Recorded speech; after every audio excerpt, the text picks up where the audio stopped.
Good to have you again, Jennifer. So now I wanted to talk about the versatility in now that we're in the digital realm. How often does actually something go wrong in terms of shooting something and footage gets damaged or something like that? Well, you really don't have footage anymore. You have files. Right. So I have not had an experience with file damage. I'm a big one for backing up files on set and then backing them up again and again and having multiple backups because power outages happen, things happen, right? Computers throw up. So I like the backups, and I know that a lot of insurance companies that insure productions require at least 2 to 3 backups. In Toronto, we did have a production company that required 3 backups. So we had our original plus 3 backups. I haven't had the experience with it. I do know people who have and have had to go back and reshoot. You know, in film you had scratches, you had problems in the bath from time to time, but it was a different problem. Sometimes we could fix it by painting it. Sometimes you had people hand working on frame by frame in film. Now to fix something like that, we have tracking software, right? You know, if you had something oddball like that, like a product, you could track it and get rid of it. You know. So it's created some flexibility, certainly, and in terms of dailies, I know we were discussing dailies. Mm-hmm. In terms of dailies, if you want to call them that, or hourlies. Hourlies, right.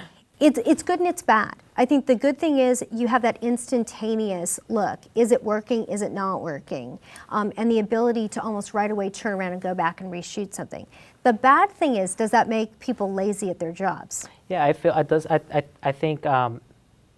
You know, the difference between film and digital, people take that for granted, you know, the fact that back in the film days, you know, you had to be very precise. And it was expensive. Because it was expensive. Yeah. Now with digital, it's kind of, you know, people take that for granted and it's kind of like that, oh, just reshoot it, and reshoot it.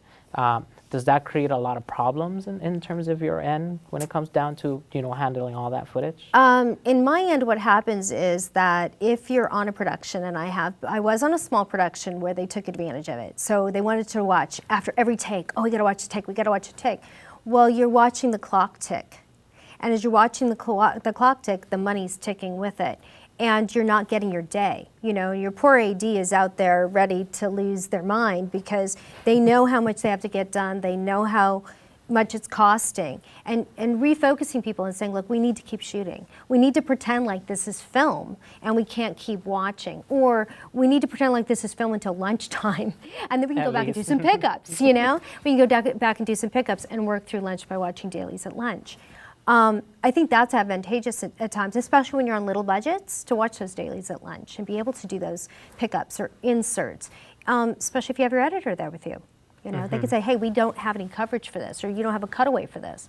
So I think that's advantageous. But otherwise, I think it can make people really lazy, you know? And I think that a lot of people now, I mean, there's a great mixture now of young technology and young people, and then ADs who come from the film era, who know how to get that day. And so if you can marry the two, you've got a really successful situation. Great. You as a post-production supervisor, if you're on set and then there's too many takes of something, do you at one point step in and say, you know what? Or do you talk to the AD and... Do I? No, that's really not my business. Because that at that point is production. That's really for production to control. If they feel like they need 30 takes, they get their 30 takes. When it comes to post, if I'm on set, I will tend to go to the director and say, hey, if there's one you really, really like if it's number 17, let me know. Give me a high sign, even if it's just like, you know, a hand wave. I like that one. And then I'll keep tally marks and a note that director really likes this one, director sort of likes this one. Or, you know, this one I saw a problem with, you know, there was a hand across someone's face or whatever it is. I'll tend to keep notes like a script supervisor would, so that when we go into post, we can narrow them down. And then if none of those work, we can go back to the other takes. Gotcha. So how often do you work with a director when you're doing post-production work? Always. I'm always with that director. It's his vision within my budget and that producer's vision that we're trying to marry.